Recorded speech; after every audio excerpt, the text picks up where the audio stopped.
She wasn't hunted because she was a princess. She was hunted because she saw a ritual no one living was meant to see. Whispers in the walls. The first time the princess heard the sound, she thought it was the old palace settling under the weight of winter. Castles, no matter how far into the modern century they are dragged, breathe like animals. Beams exhale, windows shiver, hinges whisper their iron lullabies. But this whisper had a shape. It moved. It threaded through corridors and slipped beneath her door and coiled by her beside like steam rising from a stone. "Are you awake?" it asked, barely a breath, a mouth without a face. Diana sat up, heart beating, a ceremonial dome. The room was delicate and curated. Fresh peonies, Linus, white enough to bite light, a portrait on the far wall that watched her with painted concern. Outside, the garden lamps were three moons pinned to the lawn. Beyond them, the trees were black lace. The whisper wasn't the wind. The wind doesn't ask questions. She rose and crossed the carpet,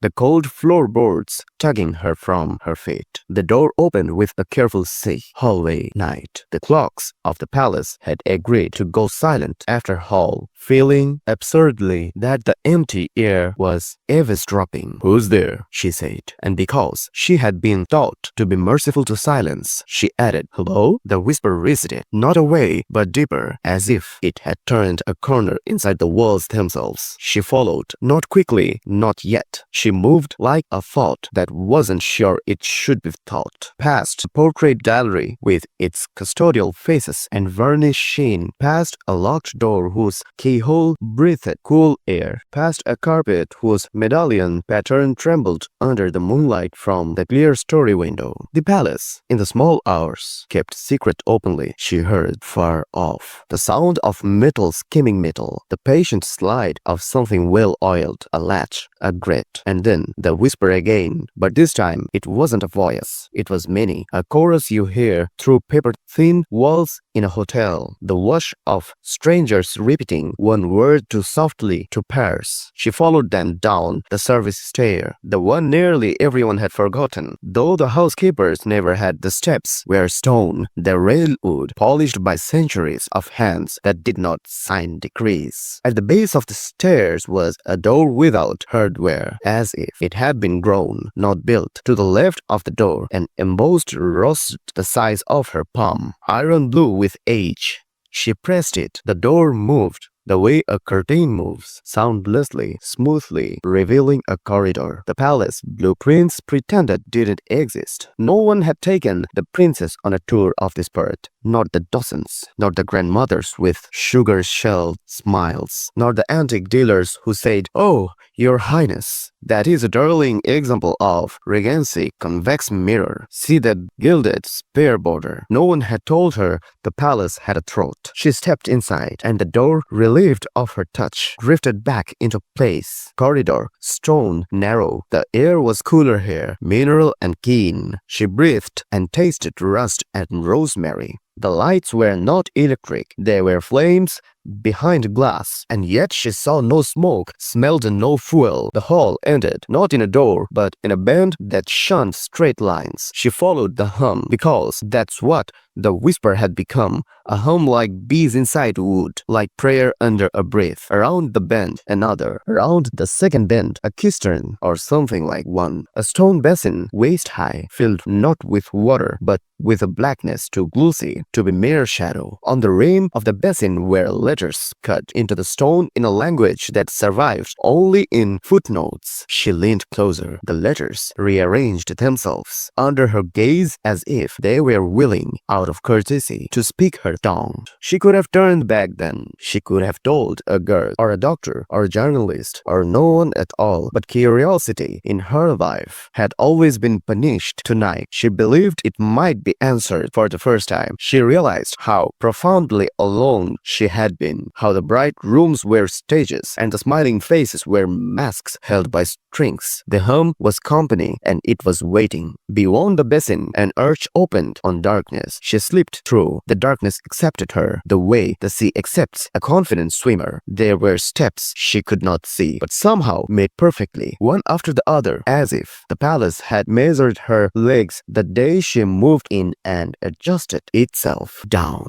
Then level ground again, a scent at once metallic and herbal, as if a blade had been whipped clean with crushed leaves. And a rhythm now, distinct from the hum, the rhythm of breath guided, not relaxed, breath that obeyed instruction. The chamber was round. She knew it by the way sound came home to itself. In the center, an emblem was set into the floor, an eight-pointed star inside a circle inside a square, geometry arguing with itself. In that geometry, figures knelt. They were cloaked, their faces not masked but wimpled by shadow. On the outer ring stood others, watchers, their hands tucked into sleeves as if they were cold. In the star's core, an object stood on a hand, a thing too ornate to be merely a knife, too thin to be a sword, a blade. She saw her face in it, and it didn't look like her face. It looked like the idea of a face. Cheekbones, eyes, mouth, simplified by shine. No one turned, no one gasped. The princess felt absurdly that this gathering had been expecting her, the way a stage expects an actor to miss his cue so it can promise him with its own memory of the line. Spoke not from a throat she could locate, but from the room itself. It reached her as if carried by breathing walls. Under the earth we keep our promises, it said. Above the earth we honor them. The kneeling figures answered in a language that she almost understood, not because she knew the words, but because the words knew her. If a vow have an echo, it could sound like this. She should have run, she should have called out, but she had been taught all her life to witness, to smile, to stand still, to represent. She stood, she watched. The voice again. A covenant is only as strong as the fear of its witnesses. A figure rose from the kneeling circle and turned without turning, the way light turns on water. He or she, that looking refused certainty, approached the blade and pressed both palm and forehead to its flat, like a supplicant to a temple column. The blade did not cut. The blade glowed without light. The princess felt a warmth touch her own forehead, a mimic heat, tender and unwanted. Above, the rune breathed. Below, the answer came. Then a sound she knew. Wheels on stone, not the procession curds of public ceremony, but something clandestine and sturdy. She glanced toward the arch where she had entered. Another arch had opened, or had always been there and refused to be seen. From it, the cart came, pushed by two figures in black coats that were not clothes, modern clothes, tailored, the kind men who never confess anything wear to funerals. On the cart, a wooden crate, old wood, new straps, the kind of object that says, I have been opened too many times to be trusted, and yet here I am again, fastened to your reassurance. The crate was set, ring of the emblem. The straps were cut. The lid was lifted inside. The princess saw nothing that was worse than seeing something. She saw an absence shaped like a person could fit there if a person were made of missing. Under the earth, the rune said. Above the earth, answered the figures. She realized then that the ritual was not about summoning. It was about containing. The geometry wasn't meant to invite. It was meant to persuade something not to leave. She felt the first real fear crack her chest from inside, a fissure through which a cold wind blew. The fear was not that the cloaked people would see her. The fear was that they already had, and had written her into the ritual like a senator's name into a decree. Merciful, vague in public, painfully specific in private. Her mind began to run upstairs to the bright rooms, and then further to the city. The flashbulbs, the impatient journalists, the kind ones with coffee on their breath, and the cruel ones who smiled like paper cuts. If she told, what would she tell? The beneath the palace there was a room that spoke, a blade that didn't cut, a crate full of nothing that wanted very much to be something. She took a step back. The urge behind her had narrowed, not physically, but the way a dream narrows when you decide to wake. She watched the crate because looking anywhere else felt like lying to herself. The air in the crate thickened, spurted a shine like oil on water. One of the modern courts leaned in too far, like a man over a balcony, and breathed into the box. The princess heard the breath, measured, slow, almost loving. The sheen shivered. The breath changed color. She tasted iron. She had to get out. She moved, not to run, because running in a room like this might call names you didn't want want to hear. A steady, sovereign walk, the kind she had practiced for years. Shoulders get,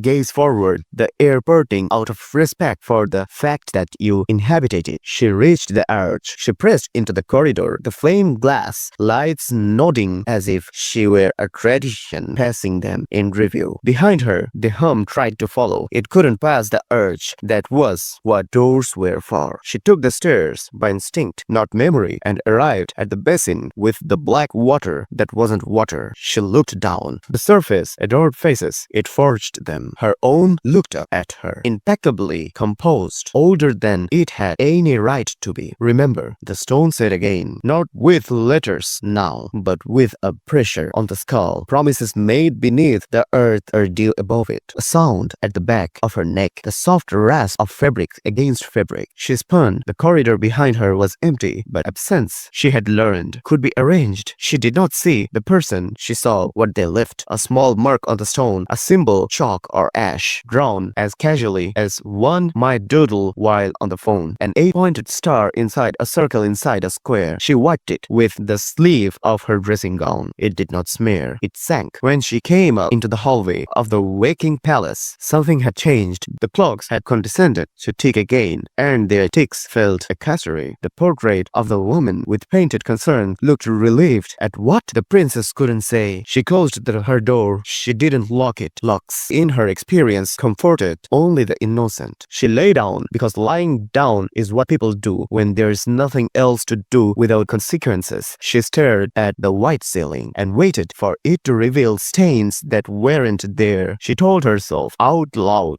to behave. Be still, she said. Behave. The phone rang. Not the beside one. The one on the antique desk in the sitting room. The one the stuff had christened the old line, as if telephones could develop personalities with age. She walked to do it. She picked it up. Static, soft as lace. Then a click. Then a voice that wasn't a voice at all, but a breath shaped like words. You know too much. She stood very, very straight. She had learned that posture is armor. Who's this? She asked. Silence. And then, not silence. The subtle sound of someone listening to her breath. She hung up. The act felt theatrical, too brisk to belong in real life. She lifted the receiver back to her ear. Dead on, she set it down. At the window, the garden lamps made 3 moons again. Beyond them, the trees considered their own shadows. Beyond the trees, the city lay on its back, tired of pretending it never slept. Somewhere in that city were people who would believe her, people who would pretend, and people who would make tapes of her words and sell them to men in coats. She knew them all by genus and by grins. She returned to bed. When she closed her eyes, the chamber under the earth reassembled itself behind them with the case of a favorite room in a hated house. The emblem stretched to the size of a stadium. The blade stood as tall as a pillar. The crate became a coffin, and then, mercifully, a crate again. She slept, which was brave, and she dreamed, which was inevitable. In the dream, she stood at a crossroads where each path led to the same door. The door said, not with words, remember. And when she woke, there was a mark on her palm, chalk or ash, an 8-pointed star inside a circle inside a square. It didn't wash off. Above the earth, morning sicked through the curtains. The princess dressed, chosen by clothes, the way a bride is chosen by a dress. They had a life without her, but they included her out of kindness. She left her room, nodded to portraits, nodded to girls, nodded to the air for good measure. At breakfast, a newspaper lay folded to a page about a charity gala. She put her finger on the headline. Its smudged ink granted her a thumbprint, evidence, trivial and undeniable, that something in the visible world still consented to mark her honesty. You look tired, said a voice across the table, smiling, concerned, calculated. I dreamed in geometry, she said, as if that might be a joke. What does that mean? The voice asked, already bored. It means, she said, hearing the hum under the floorboards like a heartbeat the house wasn't supposed to have. That I think the walls can hear. She smiled. She lifted her teacup. The china clicked gently against the saucer. A small, civilized sound under the earth. The hum smiled back, and somewhere in a room that didn't exist, someone drew a second symbol on a stone wall and whispered into a phone that didn't ring. She knows too much. The city never heard the whisper, but the roads did. They always do.